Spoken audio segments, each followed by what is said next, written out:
하늘에서 가장 아름다운 천사 루시퍼가 추락하던 날, 그 옆에 서 있던 존재가 있었습니다. 대천사 미카엘. 그는 루시퍼와 나란히 하나님의 보좌를 호위하던 가장 가까운 동료였습니다. 누구보다 찬란하게 빛나던 그가 서서히 다른 빛을 품기 시작했을 때 미카엘은 그것을 가장 먼저 알아챘을 겁니다. 경배의 빛이 아닌 야망의 불꽃을요. 그리고 결국 미카엘은 자신의 손으로 그를 하늘 밖으로 내쳐야 했습니다. 가장 가까웠던 자를 가장 멀리 떨어뜨려야 했던 그날. 하지만 하나님은 그를 완전히 끝내지 않으셨습니다. 전능하신 하나님은 왜 그를 소멸시키는 대신 추방해서 멈추셨을까요?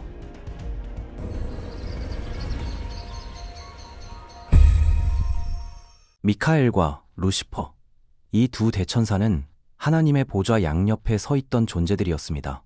미카엘은 천군을 이끄는 전사였고 루시퍼는 천상의 찬양을 이끄는 음악가였죠. 역할은 달랐지만 하나님의 영광을 가장 가까이서 비추는 거울이라는 점은 같았습니다. 에스겔 28장이 루시퍼를 묘사하는 언어는 거의 과할 정도예요. 완전한 인을 찍은 자, 지혜가 충족하고 아름다움이 완전했다고 기록합니다. 온갖 보석이 옷이었고 하나님의 거룩한 산에서 울려 퍼지는 그의 찬양에 모든 천사가 압도당했을 겁니다. 그 찬양이 하늘을 가득 채울 때 미카엘은 검을 들고 그 옆에 서 있었겠죠. 한쪽은 소리로 영광을 노래하고 다른 한쪽은 칼로 그 영광을 지키는 구도였습니다. 하나님의 보좌 곁에서 이보다 완벽한 조합은 없었을 거예요.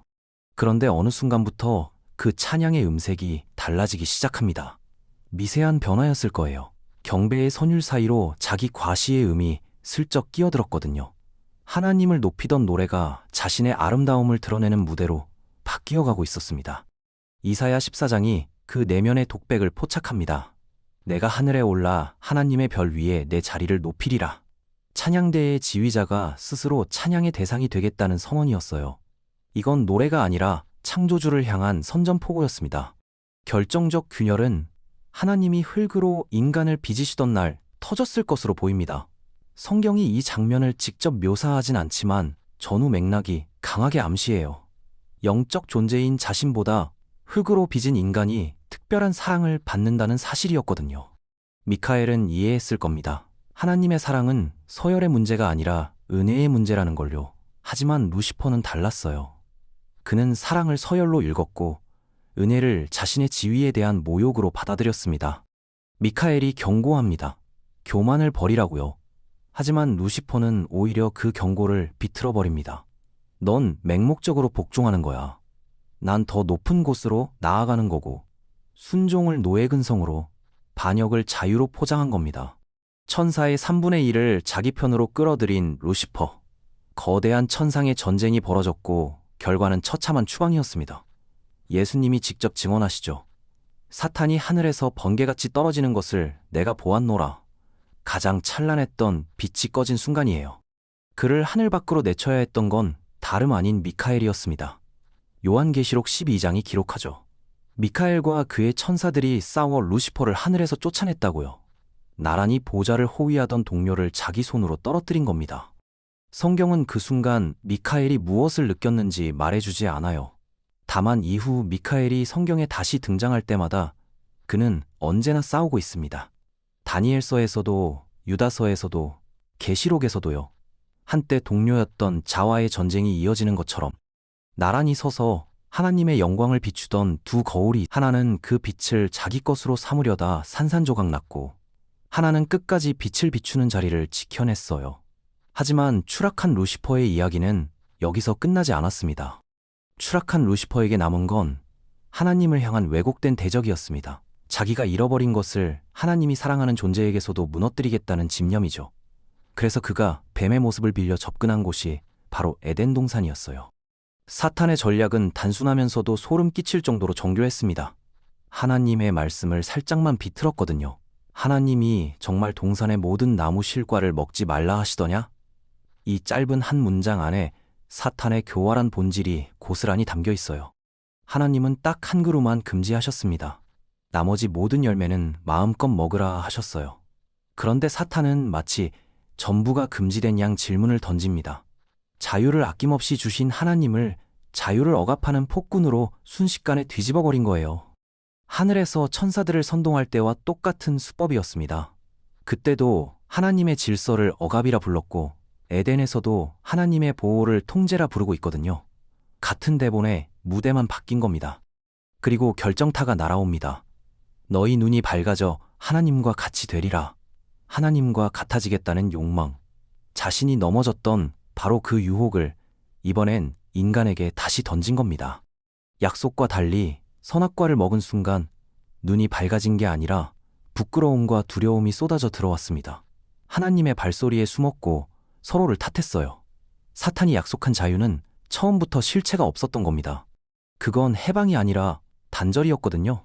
자유를 얻겠다며 하나님을 떠났지만 남은 건 끝없는 추락뿐이라는 것. 루시퍼가 하늘에서 경험한 것과 정확히 같은 결말이에요. 에덴의 인간도 똑같은 길을 걷게 된 겁니다. 전능하신 하나님이 왜 이 존재가 에덴으로 기어들어가도록 내버려 두셨을까요? 말씀 한마디면 소멸시킬 수 있으셨잖아요. 이건 단순한 신학 퍼즐이 아닙니다. 이 질문의 답 안에 하나님의 사랑이 왜 그토록 무거운지가 들어있거든요. 잠깐 상상해 보겠습니다. 루시퍼가 교만의 씨앗을 품은 바로 그 순간 하나님이 번개를 내리쳐 흔적도 없이 소멸시켰다고요. 남은 천사들은 어떻게 되었을까요? 순종은 했겠죠. 하지만 문제는 동기입니다. 사랑이 아니라 공포였을 거예요. 나도 조금이라도 엇나가면 저렇게 되겠구나. 이건 순종이 아닙니다. 감시 카메라 앞에서만 규칙을 지키는 것과 다를 바 없는 생존을 위한 굴종이에요. 그게 천국일 수 있을까요? 인간도 마찬가지였을 겁니다. 에덴에서 하나님과 거닐며 교제하는 것이 아니라 한 발짝만 잘못 디뎌도 소멸당할까 전전긍긍하는 감옥이 되었을 거예요. 하나님은 그런 관계를 원하신 분이 아닙니다. 하나님이 인간에게 자유의지를 주신 이유가 여기에 있어요. 거절할 수 있는 존재만이 진짜 사랑할 수 있기 때문입니다. 떠날 수 있는 사람이 머무는 것, 그게 사랑이거든요. 프로그래밍된 순종은 사랑이 아니에요. 아멘이라고 말할 자유가 있어야 그 아멘에 진심이 담기는 겁니다. 그래서 하나님은 피눈물을 흘리시면서도 당장의 심판을 유예하셨어요. 사탄을 즉결 처분하는 건 전능하신 분께 어려운 일이 아니었습니다. 하지만 그 순간 사라지는 건 사탄만이 아닙니다. 자유가 사라지고 자유가 사라지면 사랑도 사라져요. 하나님은 공포로 지배하는 독재자가 아니라 은혜로 품으시는 아버지이기를 원하셨습니다. 거절당하실 위험까지 감수하시면서요. 우리가 벌벌 떨며 주여라 부르는 게 아니라 진심으로 아버지라 부르길 원하셨어요. 그것을 위해 악이 존재하는 것까지 허락하신 겁니다. 사랑은 강제할 수 없는 것이니까요. 사랑의 본질이 바로 여기에 있습니다. 미카엘은 이 뜻을 이해한 천사였어요. 루시퍼가 맹목적 복종이라 조롱했던 그 순종이 사실은 사랑을 아는 자만이 할 수 있는 가장 자유로운 선택이었거든요. 자유를 외치며 추락한 자와 순종 안에서 자유를 지킨 자. 두 존재의 선택은 이렇게 완전히 갈라졌습니다. 그렇다면 자유의지를 선물 받았으나 결국 죄에 빠진 인간을 위해 하나님은 어떻게 하셨을까요? 사랑을 지키려 심판을 유예하셨던 그분이 이번엔 사랑을 완성하기 위한 길을 여십니다. 종교개혁자 마르틴 루터는 이런 취지의 말을 남겼습니다. 마귀도 결국 하나님의 마귀일 뿐이다. 사탄의 본질을 꿰뚫는 통렬한 한마디죠. 사탄은 자신을 하나님과 대등한 라이벌이라 착각하지만 현실은 전혀 다릅니다. 욥기를 보면 사탄이 욥을 시험하기 전에 하나님께 허락을 구하는 장면이 나와요. 대등한 경쟁자가 아니라 허락 없이는 손가락 하나 까딱할 수 없는 존재라는 뜻입니다. 이건 전쟁이 아니라 일종의 허가제인 겁니다. 그런 사탄이 자기 복수국의 절정을 찍었다고 믿은 순간이 있었어요. 가룟 유다의 마음에 배신의 씨앗을 심어 하나님의 독생자 예수 그리스도를 십자가에 못 박았을 때였습니다. 골고다에서 피 흘리며 죽어가는 하나님의 아들. 사탄은 환호했을 거예요. 에덴에서 인간을 넘어뜨린 것도 모자라 이번엔 하나님의 아들까지 죽음으로 끌어내렸으니까요. 드디어 내가 이겼다고 생각했을 겁니다. 하지만 그것이야말로 역사상 가장 처절한 착각이었습니다. 사탄은 체스판을 뒤집었다고 생각했지만 실은 하나님의 구원 계획을 자기 손으로 완성시킨 거예요. 십자가는 패배가 아니었거든요. 죄 없으신 창조주가 반역한 피조물을 대신해 물과 피를 다 쏟아내신 사랑의 절정이었습니다. 골로새서 2장이 이 순간을 기록해요. 하나님이 십자가로 원수된 것들을 이기시고 드러내어 구경거리로 삼으셨다고요? 사탄이 최고 승리라 믿었던 바로 그 지점에서 하나님은 사탄의 머리를 밟으셨습니다. 창세기 3장에 약속이 있었죠. 여자의 후손이 뱀의 머리를 밟으리라. 수천 년 전 에덴에서 선포된 이 한 문장이 골고다에서 성취됩니다. 사탄의 가장 악랄한 공격이 하나님의 가장 깊은 사랑을 완성하는 도구가 되어버린 거예요. 에덴의 그 뱀은 자기가 승리한 줄 알았지만 처음부터 밟힐 운명이었습니다. 사탄이 십자가를 들어올린 바로 그 순간 하나님의 구원은 돌이킬 수 없이 완성돼요. 가장 큰 악이 가장 큰 선의 도구가 되어버린 겁니다. 여기서 하나님이 사탄을 소멸시키지 않으신 이유의 두 번째 층이 보입니다. 하나님은 악을 단순히 제거하는 분이 아니에요.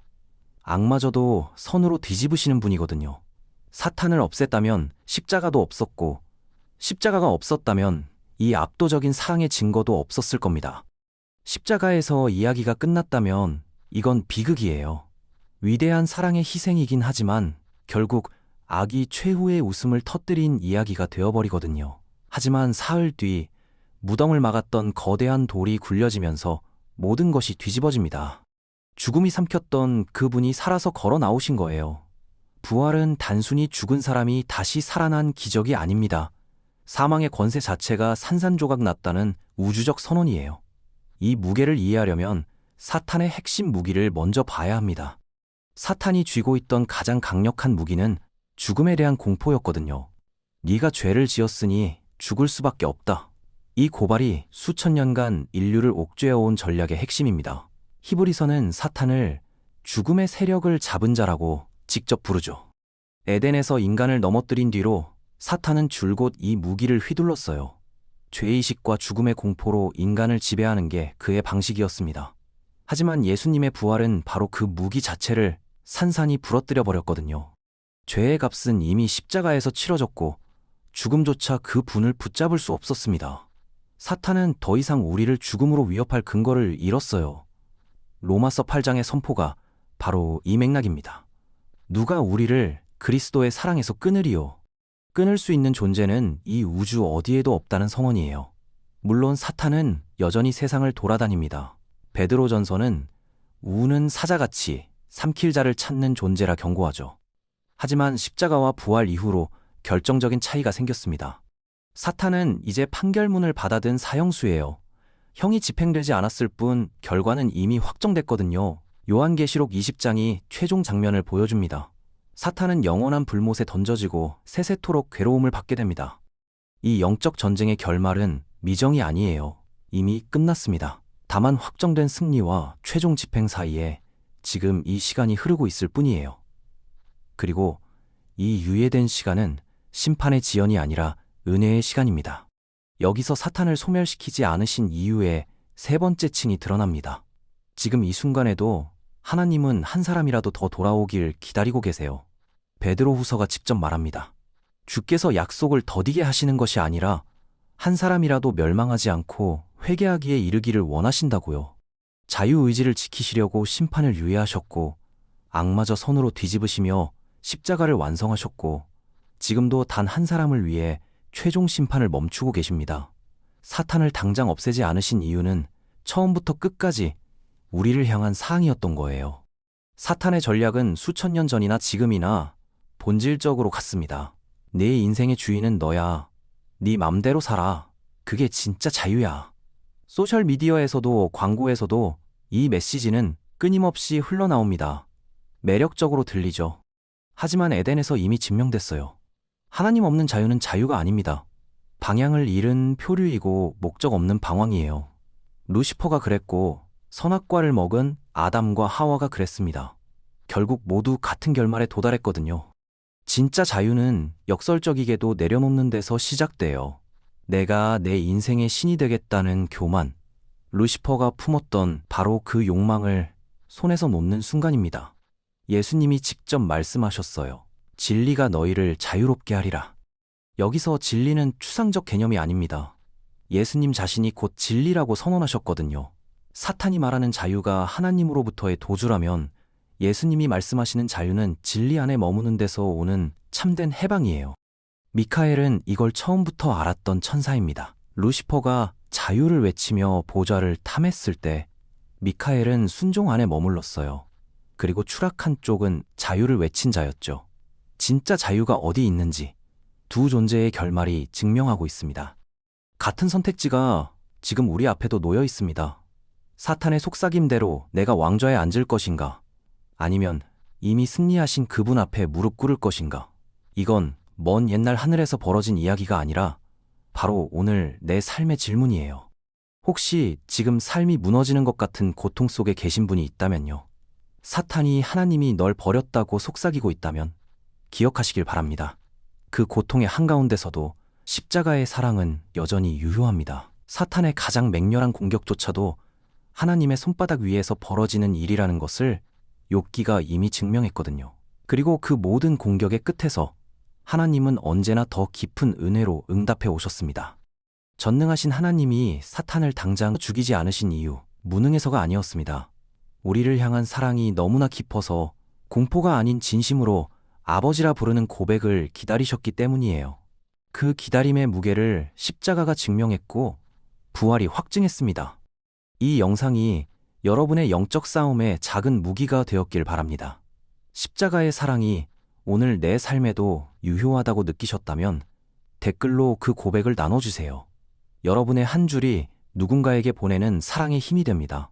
주님을 향한 발걸음에 구독과 좋아요로 함께 동참해주세요. 이 여정에 하나님의 은혜가 가득하시길 축복합니다.